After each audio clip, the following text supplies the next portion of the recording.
নমস্কাৰ পুনৰবাৰ সকলোকে ডিজি ইনফো আসাম চেনেললৈ স্বাগতম জনালোঁ। ইতিমধ্যে আপোনালোকে জানে যে যেটো পিএম কিষাণ আছে, পিএম কিষাণৰ যেটো ৰেজিষ্ট্ৰেশ্যন কৰিব লাগে, যেটো ফাৰ্মাৰ ৰেজিষ্ট্ৰেশ্যন যেটো হয় যে এগ্ৰি ষ্টেক, এটোত আপোনালোকে ৰেজিষ্ট্ৰেশ্যন কৰিব লাগিব। কাৰণ আপোনালোকে যদি পিএম কিষাণ টকা লাভ কৰি আছিলে বা আপোনালোকে যদি আগলৈ লাভ কৰিব বিচাৰে, তেতিয়াহ'লে আপোনালোকে যেটো ফাৰ্মাৰ ৰেজিষ্ট্ৰেশ্যন আছে আপোনালোকে হেতু কৰিবই লাগিব, মাষ্ট বি। গতিকে আপোনালোকে এই ফাৰ্মাৰ ৰেজিষ্ট্ৰেশ্যন কেনেদৰে কৰিব সম্পূৰ্ণ ডিটেইলছ আপোনাক জনাম। কাৰণ 19 নম্বৰ কিস্তি ইতিমধ্যে প্ৰদান কৰিব, এইটো মাহ লাষ্ট উইকত আপোনালোকৰ পিএম কিষাণ টকাটো প্ৰদান কৰিব। গতিকে ইয়াৰ আগতে আপোনালোকে যেটো ফাৰ্মাৰ ৰেজিষ্ট্ৰেশ্যন আছে, কৃষকৰ যেটো পঞ্জীয়ন আছে, হেতু আপোনালোকে কৰিবই লাগিব। গতিকে আপোনালোকে হেতু কৰিবলৈ আপোনাৰ কি ডকুমেণ্টছ লাগে সম্পূৰ্ণ ডিটেইলছ আপোনাক জনাম। গতিকে আপোনালোকে এই সম্পূৰ্ণ ডিটেইলছ আপোনাক জানিবলৈ হ'লে আপোনালোকে ভিডিঅ'টো সম্পূৰ্ণকৈ চাব। তাৰ লগতে সকলোকে এটা ৰিকুৱেষ্ট থাকিল, যদি আপোনালোকে নতুনকৈ চাই আছে তেতিয়াহ'লে চেনেলটো ছাবস্ক্ৰাইব কৰি ভিডিঅ'টো লাইক আৰু এটা শ্বেয়াৰ কৰি দিব। এতিয়া চাওক, প্ৰথমতে আপোনালোকে যেটো পিএম কিষাণ ৰেজিষ্ট্ৰেশ্যন আছে, যদি আপোনালোকে ৰেজিষ্টাৰ হৈ আছে, আপোনালোকে টকা পাই আছে, তেতিয়াহ'লে আপোনালোকে আপোনালোকৰ ওচৰত যি CSC চেণ্টাৰ আছে তাত গৈ আপোনালোকে প্ৰথমতে ৰেজিষ্ট্ৰেশ্যন কৰিব লাগিব। ৰেজিষ্ট্ৰেশ্যন হোৱাৰ পিছৰ পৰাহে আপোনালোকে পিএম কিষাণ টকা লাভ কৰি থাকিব। গতিকে আপোনালোকে হেতু ৰেজিষ্ট্ৰেশ্যন কেনেদৰে কৰিব হেতু মই লেপটপ স্ক্ৰীনত বাকিখিনি আপোনাক দেখুৱাই আছোঁ, আপোনালোকে ভিডিঅ'টো এবাৰ ভালকৈ চাই ল'ব। এতিয়া প্ৰথমতে চাওক, আপোনালোকে এগ্ৰি ষ্টেকত যদি ৰেজিষ্ট্ৰেশ্যন কৰিব বিচাৰে তেতিয়াহ'লে আপোনাৰ যেটো ফাৰ্মাৰ ৰেজিষ্টাৰ আছে, ইয়াত আপোনাৰ গুগলত আহি পেলাই যদি সাৰ্চ কৰে তেতিয়াহ'লে আপোনালোকে এই লিংকটোত আপোনালোকে যদি এণ্টাৰ কৰিব তেতিয়াহ'লে এই লিংকটোত খোল খাই যাব।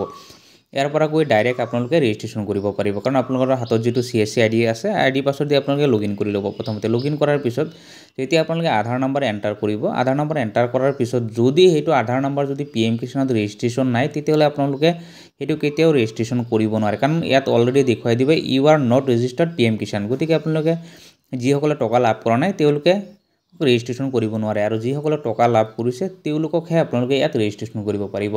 গতিকে পিএম কিষাণত 2024 লৈকে যোনে টকা লাভ কৰি আছিলে তেওঁলোককহে আপোনালোকে ৰেজিষ্ট্ৰেশ্যন কৰিব। যেতিয়া আপোনালোকে আধাৰ নম্বৰ ইয়াত এণ্টাৰ কৰিব, আধাৰ নম্বৰ এণ্টাৰ কৰাৰ পিছত যিটো আধাৰ কাৰ্ডত যেটো মোবাইল নম্বৰ লিংক হৈ আছে আপোনালোকে চাব, সেইটোত OTP আহিব।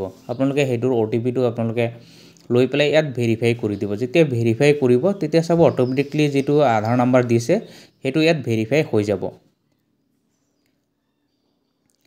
যদি আপোনালোকে ভেৰিফাই হৈ যায় তাৰ পিছত আপোনালোকে তলত আহি যাব, তলত যেটো চাওক কন্টেক্ট ডিটেইলছ আছে, আপোনালোকে কন্টেক্ট ডিটেইলছত তেওঁলোকৰ যেটো মোবাইল নম্বৰ দিয়ে আপোনালোকে মোবাইল নম্বৰটো এণ্টাৰ কৰিব। তাৰ পিছত যেটো OTP আহে মোবাইল নম্বৰত সেইটো আপোনালোকে ইয়াত ভেৰিফাই কৰি দিব।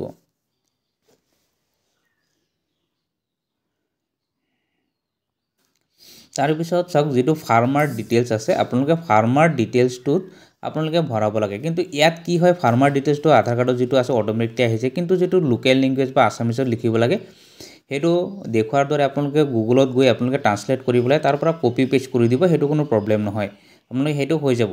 কিন্তু ইয়াত চাব কিছুমান আধাৰ কাৰ্ডত যদি তাৰ কেয়াৰ অফটো নাথাকে তেতিয়াহ'লে আপোনালোকে মেনুৱেলি ইয়াত টাইপ কৰিব লাগিব, সেইখিনি আপোনালোকে মেনুৱেলি বহাই দিব।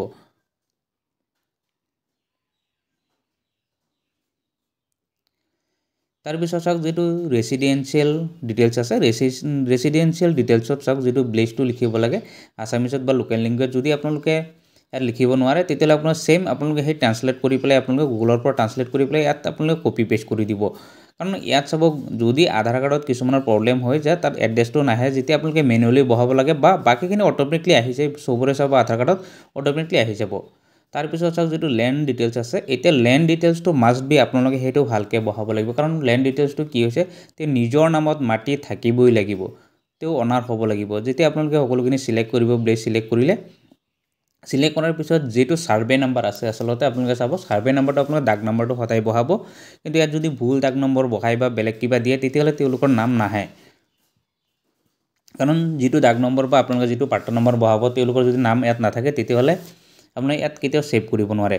গতিকে যেটো নামত তেওঁলোকৰ আছে, যেটো দাগ নম্বৰ আছে আপোনালোকে সদায় সেই দাগ নম্বৰটো দিব। দিয়াৰ লগে লগে চাব আপোনালোক অটোমেটিকলি ইয়াত আহি যাব, সেইটো আপোনালোকে জাষ্ট সিলেক্ট কৰিব। সিলেক্ট কৰি পেলাই যেটো মাৰ্ক কৰিব লাগে মাৰ্কটো কৰি আপোনালোকে যদি ডাইৰেক্ট যদি সেভ কৰি দিয়ে তেতিয়াহ'লে আপোনাৰ সেভ নহয়।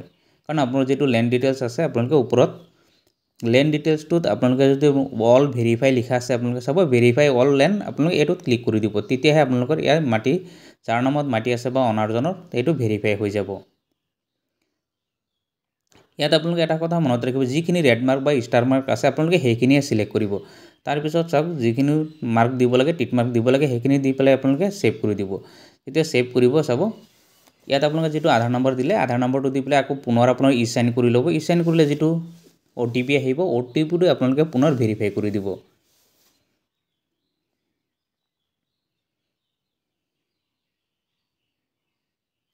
যেতিয়া ভেৰিফাই হৈ যাব তেতিয়া আপোনালোকৰ যেটো আইডি পাছৱৰ্ড আছে আপোনালোকে ইয়াতে এটা পেমেন্ট কৰি দিব পেমেন্ট কৰাৰ পিছত যেটো PDF আছে আপোনালোকে PDF টো ডাউনলোড কৰি আপোনালোকৰ যেটো ফাৰ্মাৰ ৰেজিষ্ট্ৰেচন আছে আপোনালোকৰ ৰেজিষ্ট্ৰেচনটো কৰি ল'ব পাৰে যদি আপোনালোকে ইয়াৰ বাহিৰে যদি আপোনালোকে কিবা প্ৰবলেম পাই আছে যে ৰেজিষ্ট্ৰেচন কৰোতে তেতিয়াহলে ভিডিঅ'ত কমেন্ট কৰিব আপোনালোক বাকি সকলো সলিউশন কৰিবলৈ চেষ্টা কৰিম কাৰণ অতি ইজি হয় ইয়াত আপোনালোকে কিছুমান জাস্ট মই দেখুৱাবলৈ বাকিখিনি আপোনালোক ট্ৰাই কৰি দেখুৱালো কিন্তু আপোনালোকৰ যেটো লোকেল ল্যাঙ্গুৱেজ দিব লাগে হেতু আপোনালোকে কপি পেস্ট কৰি পেলাই আপোনালোকে দি দিব হেতু আপোনালোকৰ বাকি প্ৰবলেম হয় কাৰণ ৰেড মাৰ্ক থাকাখিনি আপোনালোকে ফিল আপ কৰিব ইয়াৰ বাহিৰে আপোনালোকে ফিল আপ নকৰিলেও চলিব কাৰণ অটোমেটিকলি আধাৰ কাৰ্ডৰ যিখিনি ডিটেইলছ আছে অটোমেটিকলি হেখিনি লৈ লয় তাৰপৰে আপোনালোকে হেখিনি সাবমিট কৰি দিব সো কি আপোনালোকে এনেদৰে সাবমিট কৰিব তাৰ যদি আপোনাৰ প্ৰবলেম পাই ভিডিঅ'ত কমেন্ট কৰিব নেক্সট ভিডিঅ'ত বাকি আপোনালোকে হেখিনি সলিউশন কৰিম ধন্যবাদ